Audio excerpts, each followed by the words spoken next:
Hello and welcome. Access to technology is probably one of the greatest changes to the way we interact with the world since the Industrial Revolution. As a result, we have a generational divide. We live in a world where some of us grew up with constant access to the digital landscape and everyone else watched it develop.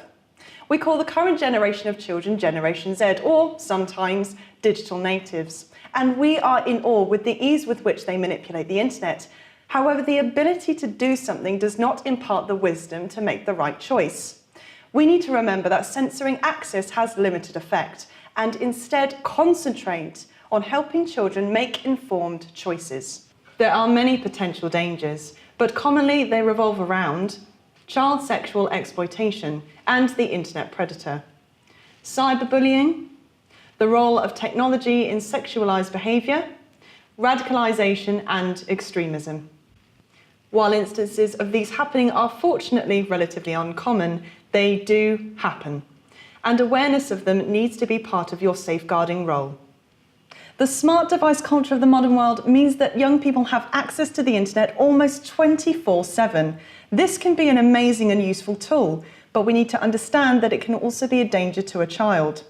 Part of our role is to be vigilant and empower children to be vigilant for risks such as sexual predators will use the internet as a conduit to young people. While instances of fake identities make great copy for the tabloids, they are quite rare. More common is the use of the internet contact to build trust and encourage sexual behaviour or real-world contact. This is particularly the case amongst teens.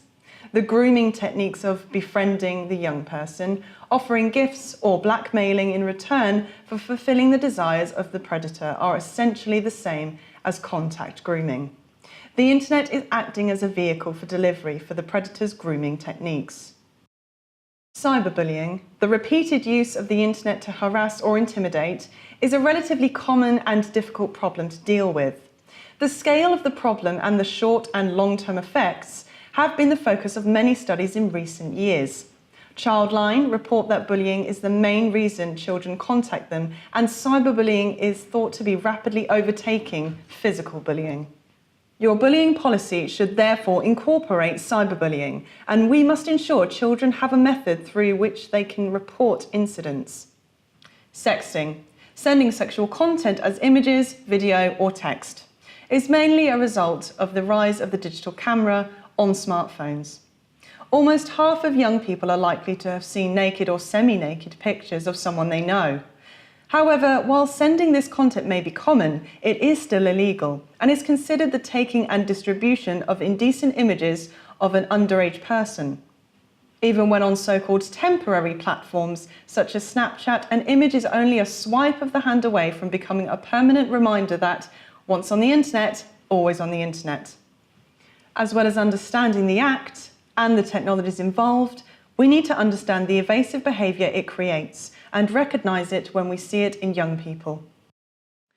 Radicalisation is a serious problem, and the need for belonging coupled with the impressionable nature of young people make teens in particular a recruitment target for radical organisations and individuals.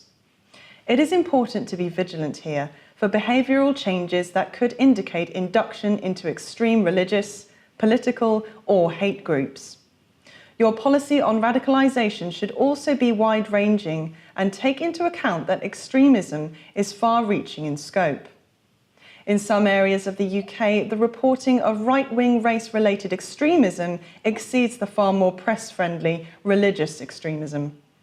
High profile does not always relate to high volume.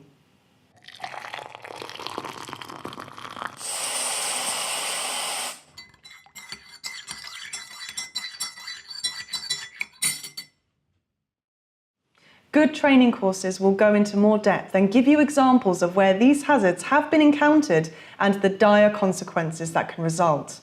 Safeguarding is everyone's business, and your policies and safeguarding teams need to be digitally aware to play their part in combating the online threat to children.